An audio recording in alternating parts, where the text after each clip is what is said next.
ورحمة الله وبركاته دمان أمد سوماليات وإني تعسيينايا إن جارهان قيسكي walaalkeen Nairobi meydkiisa laga helay uu dhalay horta Soomaaliya markaan wax inii sheegayo waxaan doonayaa inaad ka digtoonataan inaad Nairobi hantidiina kala baxdaan inaad ma aragtay sidii aad maalkiina Turkiga ama wadamada kale Afrikaanka u geysan lahaydeen naftiinana u badbaadin lahaydeen waxa inii sheegaya qof kasta oo dhinta oo Soomaaliya oo wiil Soomaaliyeed ah mas'uuliyadeeda waxa qaadaya aadan baro ducaale ninkii kale la qaadayna Maxamed Yuusuf Xaaji buu ahaa uu dhintay waxa inii sheegaya waxa la baasmariyay sharci ganacsatada Soomaalida ah lagu dabagalayo hantidooda lagu dhacayo kaasoo la oranayo waa laga shakiyay qofkana naftiisa iyo maalkiisa lagu banaysanayo walaalayaal sida wiilkan loo dilay waa sidii wiilkayga aabiis loo dilay wiilkayga aabiis ganacsato ahaa baabuureebu ahaa nin qandaraasla ah oo guryaha dhiso ahaa guryo dawladda aynu u dhisnay Ilkabeera school ama isbitaal baynu ka dhisnay oo wiilkayga aabiis dhisay Sangaylo war weyn buu ka qoday lacagtii deyn ahaan buu dawladda ugu lahaa qarash fara badan markay dawladda Kenya ka gasho dhismo ku samaysid si hantidaada loo dhaco lacagta account-ka ku jirta loo dhaco waa lagu dilayaa markii lagu dilo wax walba cid og ma leh reerka waxaan kula talinayaa in ay hantidii dabagalaan ninkii haduu dhintay in ay hantidii ka dhumin in ay ilmahoodii iyagaba ay wadanka iskaga guuraan ama dhalasho Mareykan hayso ama mid Soomaali hayso ama mid Kenya hayso waana lagu dilayaa hadii lagu dilo wax ma aragtay ku hadlay male sharcigan dawladda Kenya waxay geysay qaramada midoobay dawladeena Soomaaliya way ka diiday ninkii laga shakiyay in hantidiisa la xanimi karo asagana ma aragtay talaabo laga qaaday waa dilkan oo kale laakiin wadanka Kenya sharcigaas waa la ansixiyay waxaana ansixiyay oo hogaamiyaha aqlabiyadda baarlamaanka ahaa aadan baro ducaale asaga ayaana mas'uul ka ah wiil kasta oo Soomaaliyeed oo dhinto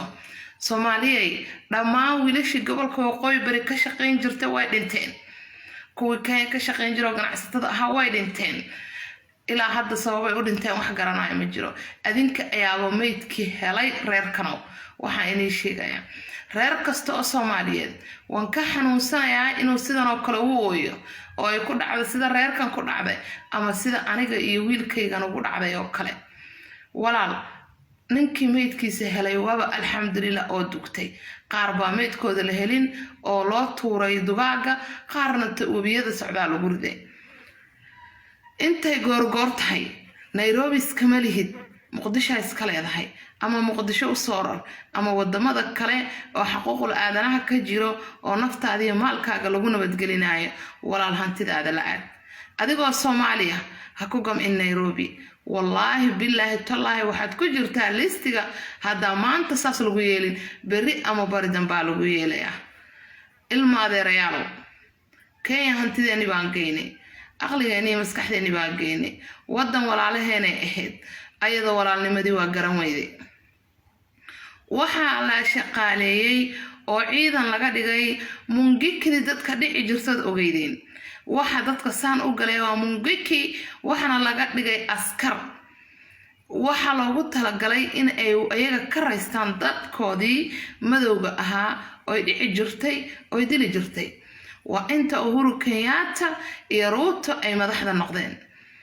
waxay sheegayaan inaynan Nairobi ku gamin maalinba wiil qaali aan la waayin maalinba wiil aqli badan aan la waayin tacsi aan la fadhinin inna lillahi wa inna ilayhi raaji'un aan ku haynin wiil baa Kenya lagu waayna aan lagu haynin dalkayagi weynaa oo khayraadka badnaa Hargeysa dagwalaal Boosaaso dagwalaal waxaad degtaa Gaalkacyo waxaad degtaa Dhuusamareeb waxaad degtaa Balambal waxaad degtaa Muqdisho waxaad degtaa Balad Xaaw waxaad degtaa Baladweyn inta aad rabtid wadankaaga hooy jawhar tag ka fura ganacsiga dalkaaga hooyo meesha aad doontid walaal ganacsi ka furo kheyraadkiisa wanaagsan ganacsigiisana uu fiican yahay kenya anoo xijaab iyo dirac qabaan ka imaada oo waxba wadanin 19 sano hantidan shaqeynayna waan uga soo tagay walaal waa inii sheegaya maalin kasta wiil baa dhintay iyo tacsiib Facebook yaana la fadhinin haddaba ganacsatada Kenya joogtooy ka tashta koo waxaan ognahay hanti madaxooda tintooda ka badan lagu bixiyay oo wali xabsiyada Kenya ku jira maxkamad markii la keenana maalin walba dib loo balaminayo sharci kibaandho xun oo Kenya goosteen kibaandhadii bay ku mishiman yihiin dowladii walaal kuma doodi karto adaa kibaandhaha qaatay walaal sida ugu dhaqso badan dalkaaga hooyo u imow ama dal kale naftaadii maalkooda ku amaan gelinaysid tag isaga tag wadanka Kenya aad ba u mahadsan tahay